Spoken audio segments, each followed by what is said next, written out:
Everybody, just wanted to make use of some of the geometric series review that we had before in order to underlie some of the results that we're going to get from using the steady state assumption on the MM1Qs. Basically what we're looking at here is the assumption that the probability that we're going to have n elements in the system is going to be equal to lambda over mu, and these things in the steady state will require that lambda over mu, in order to make things computationally tractable, are equal for each element in the state machine. So when we think about it, lambda over mu, the rate at which you approach the state versus the rate at which you depart from the state, should be equal for all states. And once you do that, you can create the summation, and we'll just call it S, since it's a little cumbersome to write the sigma, and we'll sum all of the probabilities equal to 1. And once we have P0 equal 1 over that sigma, then what we'll do, assuming all of the lambdas and all the mu's are the same, is that we'll come up with a relation for the probability of there being n plus 1 elements in the system as being equal to what effectively amounts to rho to the n times p naught.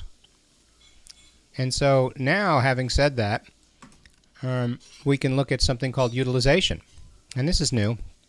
C will be the capacity of the system, and we'll divide through by rho, the traffic intensity. And so what will happen is we'll be able to obtain the utilization factor. And so now, as a result, we can obtain traffic inquiry, or what some people call traffic intensity. So here's our summation again, and it's obvious that this is a geometric series. And moreover, because we are now familiar with how geometric sums can give us simple closed form results, we can write this summation out, and this is for A0 equal to 1. And now we've got rho being used as our ratio. And what we can do is we can then come with this notion that P0 times the summation is going to equal 1. And once we do that, we solve for P0, and we get a basic result, P0 equals 1 minus rho. We've seen that before. And moreover, we have P sub n is equal to rho to the n times P0, which we know is now 1 minus rho, and that gives us rho to the n times 1 minus rho. And in fact, for P sub n equal to 0, it's clear that rho to the 0 is going to be equal to 1, and you're going to get your 1 minus rho back out. Now, having said that, it should be possible to get our expected number of elements in the system, and we'll do that by multiplying by the number of elements times the probability that that element is there, and we'll make a summation on that, and back substituting rho to the k times 1 minus rho, which we know is being equal to P sub n, or P sub k in this case.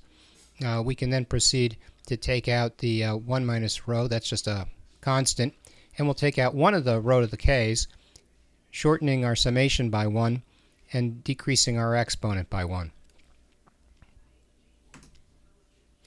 And that's going to give us, when we work out the geometric series, L equals rho over 1 minus rho, and L is going to be the total expected number of customers in the system, or packets in the system, including those being served. And we can get that by lambda, the arrival time, times the waiting time. And lambda is the average arrival time. So now, having said that, we've got our arrival time, we've got the time spent in the system by customer n, and we can also obtain service time. Service time is going to be 1 over mu. That's another basic result of our system. And when we know the service time, we can back out the amount of time spent in the queue. So now we can know that the service time plus the amount spent in the queue is going to be the total time. Moreover, we know that the total time times lambda is going to be equal to L. And so now what we have here is a way in which we can back out the total time waiting in the system as being 1 over mu minus lambda, and we've seen this result before, and here's how you can get it from the rho over 1 minus rho result, and also by solving for from Little, which said that lambda times the waiting time is going to be equal to total number of customers in the system, L. And so now, once we have this for the total waiting time, we can get the waiting time minus 1 over mu to give us the waiting time in the queue. And now that we have waiting time in the queue, we are able to back out the 1 over 1 minus lambda times 1 minus mu. So that's from here to there. And then the 1 minus, the minus 1 over mu, that's your waiting time. And now what you're doing is you're getting a common term, multiply both top and bottom by a form of 1, mu minus lambda. And that'll give you this formulation, which you can then simplify to rho over mu minus lambda. And with a little algebra, it comes out to be the waiting time in the queue is rho times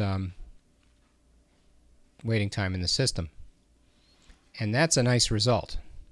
That's a very good result. So now we've got two results available. One that says that the total number of elements L is going to be equal to lambda times omega, waiting time in the system, that the waiting time in the queue is going to be equal to rho times the waiting time in the system, that the waiting time in service is going to be equal to 1 over mu, and that the waiting time in the queue plus the waiting time for service is going to be the total waiting time. If the waiting time for service is 1 over mu, and we add that to the waiting time in the queue, which is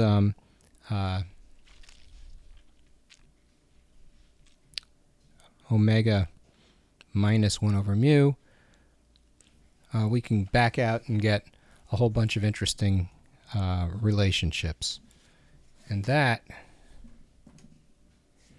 is what I wanted to give you for today. A little review on Little and some of the results that you can get. So there you have it. Little's theorem is profound in the sense that it's fairly applicable to many different MM1Q situations, and once you have these sorts of generalizations, you can back out a lot of interesting sorts of results. Thank you.